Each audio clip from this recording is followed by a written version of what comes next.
পবিত্র কাবার আদলে মঞ্চ বানিয়ে খোলামেলা নাচের যে দৃশ্য দেখা যাচ্ছে, খোদ রিয়াদে আমরা দেখেছি যে এমন একটা নাচ এবং এই অনুষ্ঠান যেটা এখন নেট দুনিয়ায় ভাইরাল হয়ে পড়েছে, সবাই এই বিষয়টা নিয়ে এখন কথা বলছে, নিউজ হচ্ছে।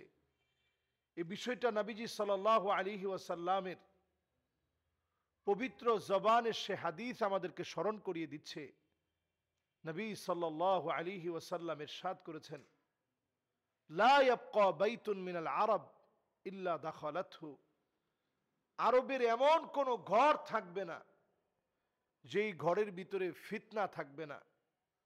ঘরে ঘরে রন্ধ্রে রন্ধ্রে ফিতনা ঢুকে যাবে।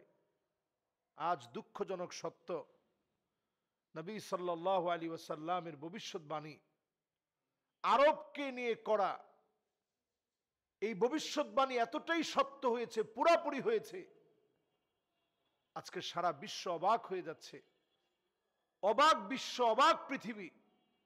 নবী সাল্লাল্লাহু আলাইহি ওয়াসাল্লামের ভবিষ্যৎবাণী এতটা ফলে গিয়েছে। রিয়াদের ভিতরে আমরা দেখেছি কাবার মতো মহা সম্মানিত কালো গিলাফে আবৃত যেই কাবা বিনির্মাণে নবী সাল্লাল্লাহু আলাইহি ওয়াসাল্লাম কষ্ট করেছেন, ইব্রাহিম আলাইহিস সালাতু ওয়াস সালাম কষ্ট করেছেন, যেই কাবাকে 10 বার আল্লাহ রাব্বুল আলামিন বিনির্মাণ করেছেন, উদ্দেশ্য হচ্ছে মানুষের হিদায়াত। ইন্না আউওয়ালা বাইতিন উযিআ লিন-নাস লাল্লাযী বিবাক্কাতা মুবারাকান ওয়া হুদাল লিল আলামিন। সারা পৃথিবীর মানুষের হেদায়েতের জন্য যে ঘর নির্মিত হয়েছে, সেই ঘরকে কেন্দ্র করে এবং সেই ঘরের প্রচ্ছদ হুবহু বানিয়ে আলোকসজ্জা দিয়ে ওই ঘরের রূপক একটি ভিডিও সংস্কার করে অথবা ভিডিও ফুটেজ লাগিয়ে এবং দেখতে একেবারে 3D হুবহু একরকম মনে হয় এমন কোন একটা মঞ্চ তৈরি করে যখন কোনো অভিনয় করা হয়, আল্লাহর কসম এটা আল্লাহর আযাব আসার কারণ, আল্লাহর গজব আসার কারণ।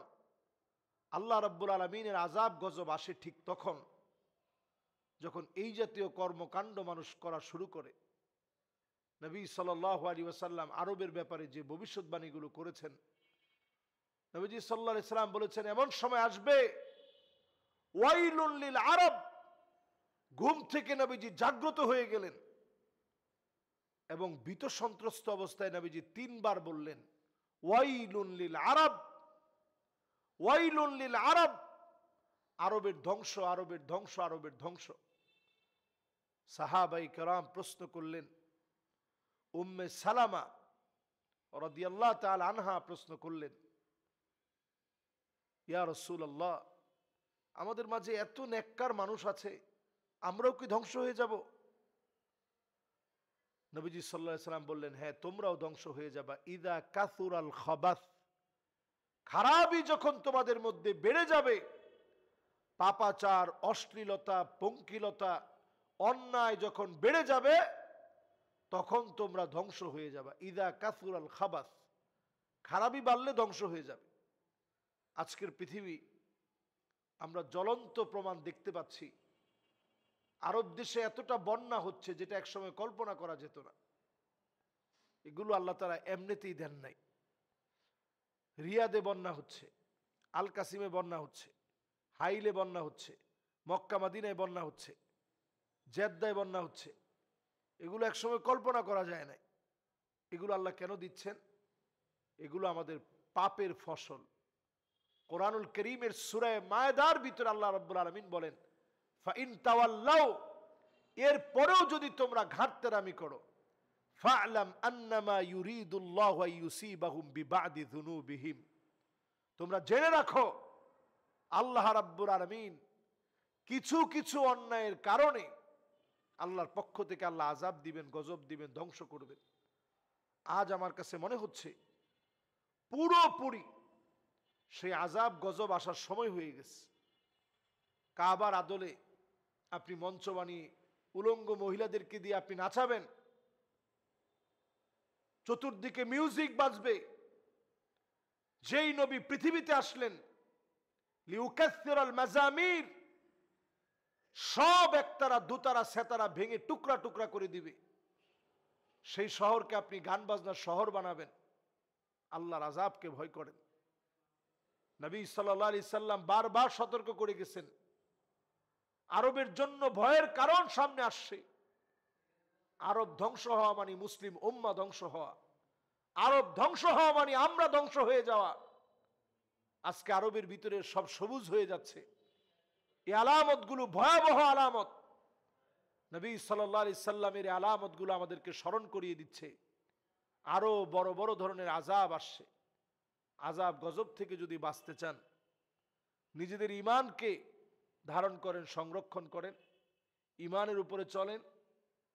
আর আরব বিশ্বের জন্য হতাশা, যেই আরব বিশ্বে আমরা দেখতে পাচ্ছি উলঙ্গ নাচ গান হচ্ছে। মাদায়েনে সালেহ, যেই জায়গা আল্লাহ তাআলা গজব দিয়ে ধ্বংস করছেন।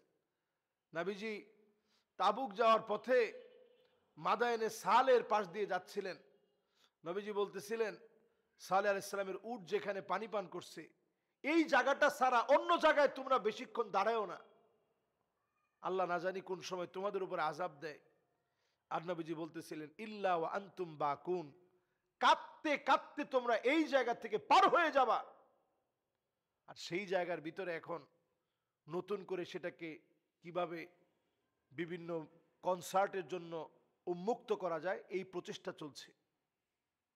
প্রিয় ভাইরা, শুধু তাই না, আমরা খুব অবাক হই এই দৃশ্যগুলো দেখলে। সৌদি আরবে নারীদের এখন মুখ খুলে চলাফেরা, ড্রাইভিং লাইসেন্স, দোকানে দোকানে নারী, অবাধ বিচরণ, জায়গায় জায়গায় সিগারেট টানা, নারীরা সিগারেট খাচ্ছে।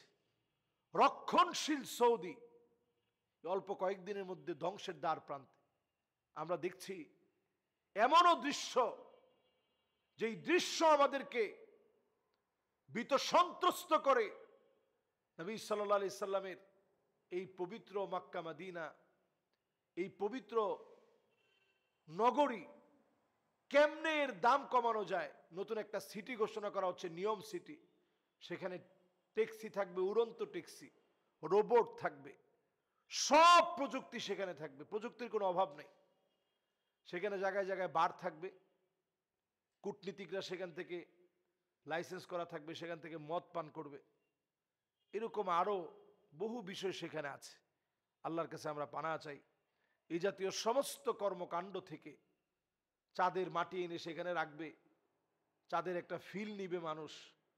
আগে মানুষ ইউরোপ আমেরিকায় গিয়ে উলঙ্গ হতো, এখন সৌদি আরবে এসে দুবাইয়ের লোকেরা যেন আরো উলঙ্গ হতে পারে, আরবের লোকেরা যেন আরো উলঙ্গ হতে পারে।